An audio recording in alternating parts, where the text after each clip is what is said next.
A few hours later, I'm pretty sure this has been the longest day of my entire life. The gathering hall is less than a quarter full and the perfect place to wait for news. So that's what the three of us do while Sawyer naps and the first year's tour with the flyers. Sit with our backs to the wall in case some Navarrian rider decides they want to make a point and wait for Brennan and Mira to bring news. Xaden hasn't returned either. Not knowing if more Venin could be running around campus is terrifying, but at least if there are, Xaden will sense them. The thought is oddly comforting. That Venin by Jack's cell had silver hair, I mutter, setting my dagger to an apple and peeling it in one long ribbon. That's weird, right? Everyone's hair eventually turns gray. That's the least weird thing about yesterday's attack. How long are we supposed to wait to see if they charge us with treason? Ridoc drums his fingers on the thick oak table. Let's just go with Plan B already before another group of scarily coordinated dark wielders tries to break Barlowe out again. It's called Plan A for a reason. Be patient, re-lectures from Ridoc's, right? Skimming through the book of Tirish knotworks Aiden gave me back before I knew it was meant to prepare me for runes. I highly doubt the Treaty of Aretian was written in a matter of hours. The initial phase was 13 days of negotiation. I finish peeling the apple as a first year comes running through the arched double doors, then set my blade down as the gangly guy makes a beeline to a full table in first wings section, immediately spreading what appears to be a tasty bit of gossip. When are the first years going to be done? I ask. Whatever rumor first wing has caught wind of spreads quickly, rippling outward from the center table down the line in a fascinating display of turning heads and scrambling cadets.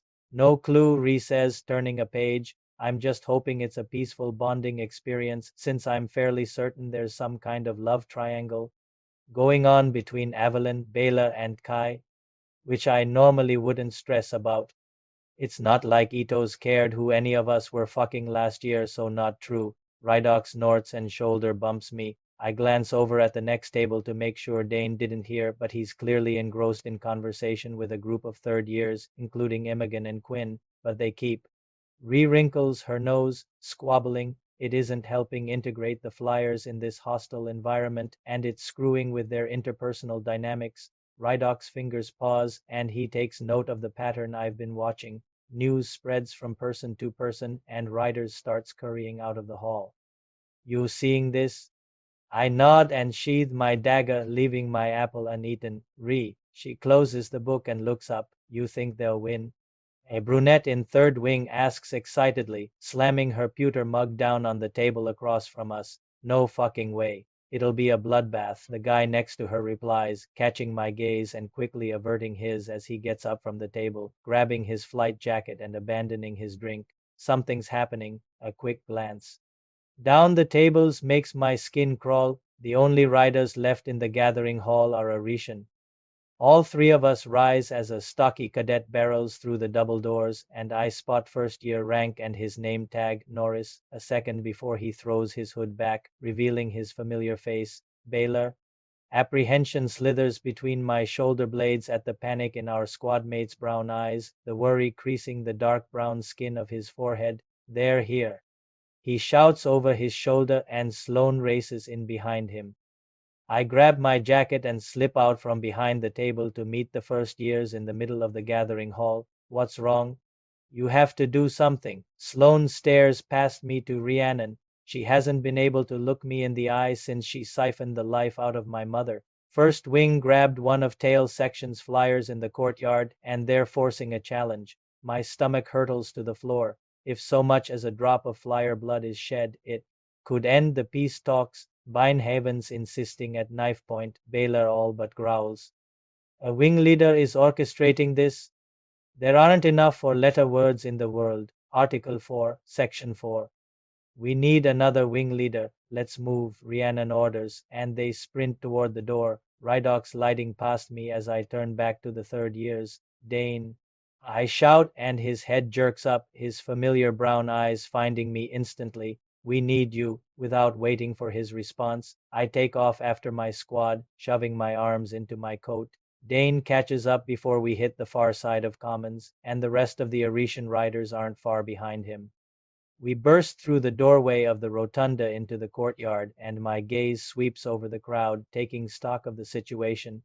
There's a clear division in the mass gathered in front of the dais, with most Navarrian riders standing to the left, at least half of them wearing sickening smirks, while Caroline Ashton appears to take bets. Near the far staircase, the rest hold back. The angry crowd of Aretian riders and flyers arguing directly in front of my heart lurches into my throat. Aura Beinhaven stands centered in front of the crowd, holding one of the daggers she usually keeps strapped to her upper arms against the tan neck of a terrified first-year flyer. And there's no leadership in sight. Find your squads and de-escalate at all costs, Dain orders over his shoulder as we race down the steps and into the swarm. If only we were taught those techniques, Ridoc mutters. There at the front, follow me, Baylor tells us, then pushes through the crush like it's nothing, leaving us an easy wake to follow in. The snow has stopped, only to be replaced by a bitter chill as the sun sinks behind the mountains. Let him go. Kat's voice rises above the others as we reach the front of the crowd, and when Baylor steps aside, I spot Marin holding Kat back from the line of Navarrian riders guarding Aura, her arms hooked around her best friend's waist. Feel free to accept the challenge, since he won't. A third year out of second wing holds the tip of her sword less than a foot from Kat's stomach. Happy to. She shouts, holy shit, this place is a tinderbox just waiting for a single flame to set it ablaze. Palming a dagger, I move before my common sense can get the better of me and put myself in front of Kat, lifting my chin at the third year. This isn't how we treat our fellow cadets. They're not cadets. She sneers. I didn't hear you complaining when they were carting your little sister to the infirmary during the battle. Imogen's shoulder rubs against mine as she edges in, urging me back. But if you're going to raise blades, she draws her sword, then you'll do so against someone your own year. Cave Quinn pushes through on my other side, forcing Neve, one of our third-year flyers, behind her and setting the head of her labries on the ground, squaring off against a guy out of first wing who seems twice her height. I kicked your ass our first year, and I don't mind doing it again, Headley. I take the opportunity and spin, putting my forearm at Kat's collarbone and forcing her back into the safety of our squad. I'll fight. She shrieks. You can't. I grasp Kat's forearm with my empty hand. Kat, you can't. If you fall, you'd be so sad to lose your rival, wouldn't you? Her dark eyes narrow on mine. Or are you more intimidated by the thought that I could win and once again prove why I'm the better match for? Oh, shut up. It takes everything I have not to shake her. You can't wield behind the wards, so stop trying to manipulate my emotions. There's no winning here. If you bleed, we have no chance at an alliance, and I'm not willing to lose a squad mate over second wings as Hollery. You win and harm a rider, you'll confirm everything they fear about you. Her expression softens, and for a second she looks just like her older sister. They're never going to accept us. They don't have to, I assure her. We already have challenge. Challenge! Challenge! The chant comes from the left and quickly catches along the row of Navarrian riders. Shit, nothing like mob mentality. This coward won't accept the challenge of a senior wing leader. Aura shouts over the crowd, using lesser magic to amplify her voice. But I'll be merciful and accept another. Pick your champion or watch him die. This goes against the codex. Dain elbows an Navarrian cadet from third wing in the head and pushes through the line. Challenges are only issued in the presence of a combat master. On what authority do you object, Aetos? Aura snarls. The crowd quiets, but the silence feels more dangerous than the chanting had been as everyone turns to watch the interaction. Stay here, I order Kat, then shove my way between Imogen and Quinn. Article 4, Section 4. Dain approaches Aura with his hands up, exposing his palms. A wing leader has the authority and duty to maintain. Article 2, Section 1. Aura shouts, raking the edge of her dagger along the flyer's throat. Riders outside quadrant chain of command can't interfere with cadet matters. You are no longer in the chain of command. The Navarrian riders mutter in agreement, and tension rises like the bubbles in a simmering pot, 1 degree away from boiling. The quadrant has made us far too comfortable shedding each other's blood. My grip tightens on my dagger as color fills my peripheral vision. I look up to see both griffins and dragons landing along the thick stone walls of the courtyard. Great, just what we need in this situation. Fire and talons. Are you here? I ask. There are no black scales among the dragons, but I spot Kath behind the dais. Are you in danger? Tyrn asks, and I feel Arna's presence, but she remains silent. Not exactly, but then I trust you can handle it. Injuring a flyer will jeopardize this alliance, Dain argues, and I nod like he needs the encouragement. Who said we want it? Aura drags the edge of her blade under the flyer's chin, and he winces but doesn't move. They haven't crossed the parapet, they haven't climbed the gauntlet, they won't even accept a challenge. We do not tolerate cowards. The Navarrian riders cheer, and I use the opportunity to dart between the two standing guard in front of us, finding myself quickly flanked by Ridoc on my left and surprisingly Eric on my right. The first year is almost as tall as Xaden, and his menacing glare keeps Cave and Headley silent as they stand with Quins and Imogans. Weapons at their backs, I'll accept. Kai shouts, the first year flyer charging through the line on the right, and every head turns as Ree and Baylor quickly drag him back. Bone crunches ahead of us, and my focus whips to Dain, who shoves tail sections flyer toward the line as Aura stumbles backward, disarmed, blood streaming through her fingers as she covers her nose. This ends now. Dain's shout echoes off the stone walls. We don't answer to deserters. Aura spits blood into the snow and straightens. You no longer speak for Fourth Wing, Aetos. You're nothing here. Dain takes the insult with a lift of his chin, and I crack open the door to Tyrn's power, welcoming the heat that floods my veins, warming my cold, cramped muscles and exposed hands. Fourth Wing. Yuan Faber steps out of the crowd near the steps. Prepare to defend your senior wing leader. Fuck me, Eric mutters, drawing his sword as Ridoc does the same at my left. Weapons rise at the edges of my vision, but I keep my gaze locked on Aura and adjust my grip around my dagger. I may have some very mixed feelings when it comes to Dain, but there's no way under Amari's sky that I'm going to let Aura harm any Aretian rider, let alone my oldest friend. We answer to Aetos, Ridoc shouts down the line, pointing his sword in Faber's direction, and there's more of us than there are of you. Only in Fourth Wing. Iris Drew announces, the leader of First Wing moving to Faber's side. First Wing stands strong, stands loyal to Navarre. A cheer rises from the left. Not sure I'd brag about being in the wing that produced Jack Barlowe. Ridoc counters, Ridoc rehisses, I'm done, he promises as Dain shoots a glare his way. Really missing the professors right now, Eric says under his breath. Challenge Aetos. Someone yells from the left, and a new fear wraps its fingers around my heart and squeezes. There's no single person in the courtyard with the authority to command us all. The only thing more dangerous than a quadrant full of arrogant killing machines is a leaderless quadrant, and if Dain accepts the challenge and falls, an alliance with Poromiel won't matter. We'll tear each other apart from within. Now would be a great time for Xaden to lower his fucking shields. The Dark One cannot unite what he broke. Stop calling him that. You blame us for Barlowe, but you're the ones who left.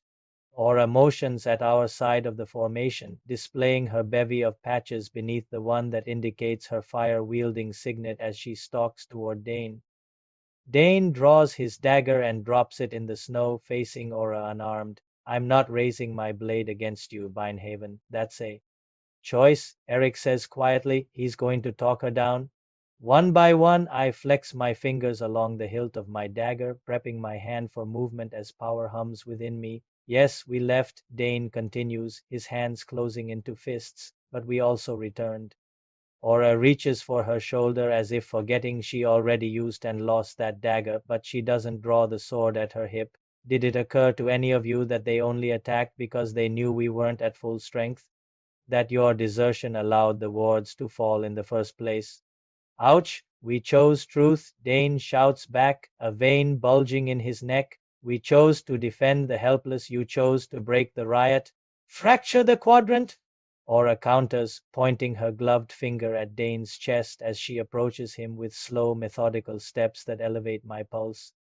And then you bring home the very enemy we've spent centuries fighting, the enemy that killed my own cousin in one of their raids.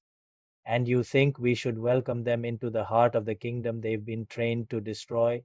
The Navarrians mutter in agreement. I think our boy is losing this one, Eric whispers. He's good, but he's no Rierson.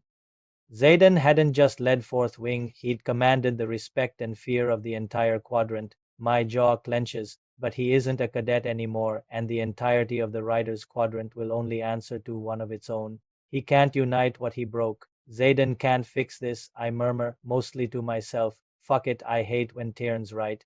Mercifully, he keeps silent. We need the flyers. Dain holds his ground. You need them. Aura's voice edges on bitterness as she takes another step toward Dain. We fought to save Basgiath. We were steadfast in our defense. We never wavered.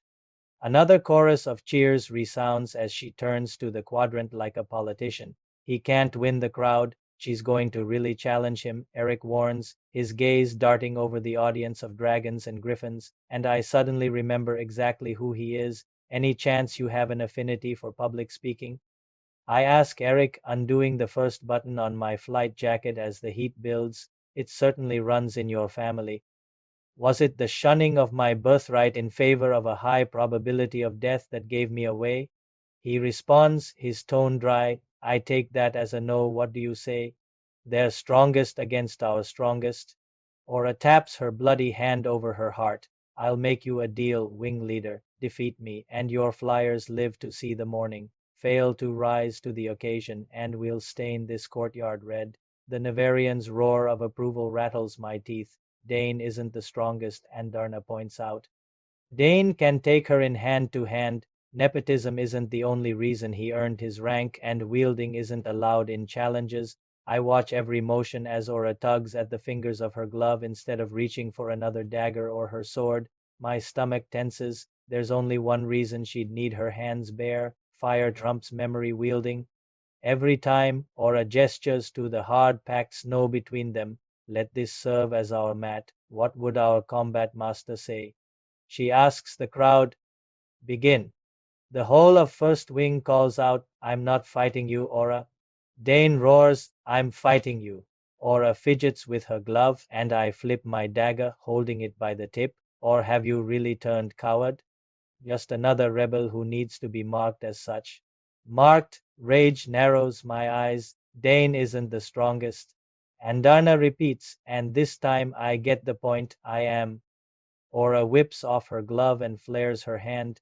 I throw, releasing my dagger a second before flame erupts from her palm. The steel pins her glove to the wooden support of the dais. Aura gasps, and the flamed eyes before it can touch Dain, her head tracking the loss of her glove before whipping toward me. Her eyes narrow. Sorrengail. Violet, no, Dain protests. Rebel is so outdated. We prefer the term revolutionary, I inform Aura, taking a measured step in her direction and welcoming the crackle of sizzling power in my fingertips. And if you're going to wield, then it's me you'll be dealing with.